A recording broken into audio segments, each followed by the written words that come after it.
At the end of 2023, I was drained. Not just tired, but mentally, emotionally, physically, I felt depleted. It was one of those years that takes more than it gives. It was the kind of year that really forces you to question everything. You know, your work, your direction, the way you're spending your days. But I've written about that before. I've talked about it before. The point is, it led to a shift. This shift was leaving it all behind and living like vagabonds all of 2024. That wasn't a small incremental adjustment. That was a radical lifestyle change. And that gave me something that I wasn't expecting. Space.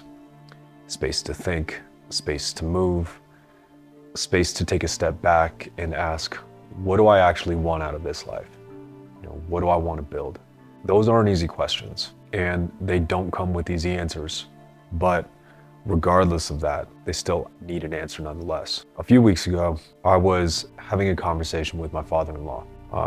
This is a man who has built his own success from the ground up. The kind of success that doesn't necessarily rely solely on luck, but also on recognizing an opportunity when it presents itself. At the core of what the conversation was, and this is something that we've gone through quite a few times over the years, are two simple but rarely applied truths. One, keep going, and when you see an opportunity, you have to grab it. And two, if there's more that you can do it. See, luck exists, but luck alone doesn't build something lasting. It's recognizing the moment and having the initiative to act is what separates those from staying in one space to those who grow. But recognizing a moment and knowing how to take advantage of it are two different things. Too many people see an opportunity and they hesitate. They wait, they overthink, they let doubt creep in, and by the time they're ready to make a decision, the moment has passed. Success isn't about perfect timing. It's about trusting yourself to move when that window is open. And that's the core of entrepreneurship. It's recognizing that the way forward isn't about waiting for the perfect conditions. It's about being ready to act when an opportunity aligns, when an opportunity presents itself. The market moves. Your competitors will continue moving as well. Your audience will continue to evolve. The only question is, are you adapting and are you changing too? Painkiller has been in business for 6 years, and every year we've experienced growth. By year 3, we had already cleared $500,000 in revenue. We built some momentum. We created something that felt real, and we really felt like we were beginning to leave a mark. Then 2024 comes around, and for the first time, we didn't grow. In fact, we contracted. Now, was eliminating our product vertical in 2023 a factor? Definitely. But blaming one decision is an oversimplification. The reality is, markets shift, business doesn't stand still, and you can do everything right based on last year's playbook and still not experience the same results because the game continues to change. And see, that's what 2024 reminded me of. I had to take a step back and ask myself some uncomfortable questions. I started asking myself, did I do enough? Did I get complacent, or did we become too relaxed because of how we were choosing to live? And then I looked at the life we lived all of last year. We spent the majority of the year traveling. We got a chance to see new places, new cities, new experiences, new people, and it really shaped new perspectives. And despite the contraction in revenue, I wouldn't trade that time for anything. We successfully planned and produced all of our events without being set in a single place. At one point, we thought that would be impossible. So the lesson, adaptation has a window. If you wait too long, that opportunity might close. The businesses that survive don't just react, they anticipate. They don't wait for change, they create it. The companies that win aren't the ones with just ideas, but the ones that are the most adaptable. See, scrappiness got us here, but 2024 showed us that structure is the next step to take us further. A system that allows us to shift, to pivot, to evolve without losing our forward motion.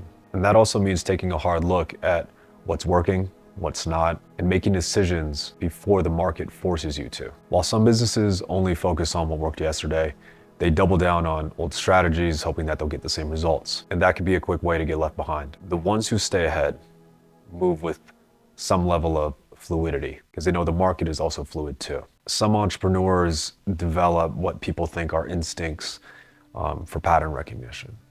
They study industries outside of their own. They pay attention to consumer behavior before the data catches up. They listen not to just their customers, but to the gaps between what their customers say and what they actually need. And that just comes with time and experience. That's how they spot ways that they can pivot.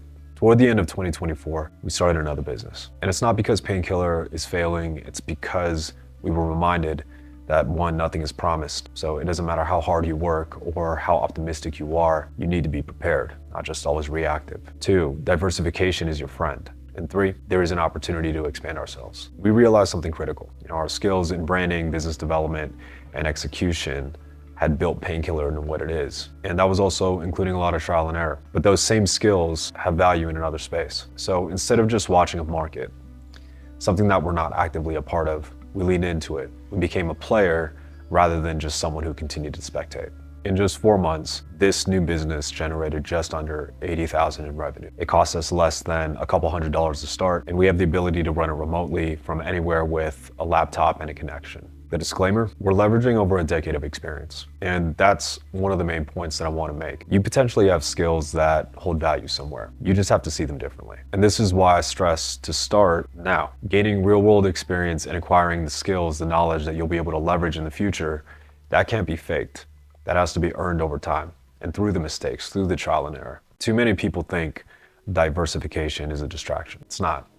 It can be a strategy. You don't have to abandon one thing to build another. You can do both. You can create multiple income streams. You can start multiple projects. You can have multiple ways to expand your impact. The only limit is how well you can execute. And that comes down to understanding yourself and how you best work, where you can place your time. So my final takeaway is most people hesitate to pivot because they think it means giving up on something. But a pivot doesn't have to be an ending. It can be an expansion. It can be an evolution. If I've learned anything since starting my entrepreneurial journey, it's this. The market is always shifting. The faster you recognize it, the better positioned you are. Entrepreneurship is about adaptability. You don't have to follow someone else's playbook.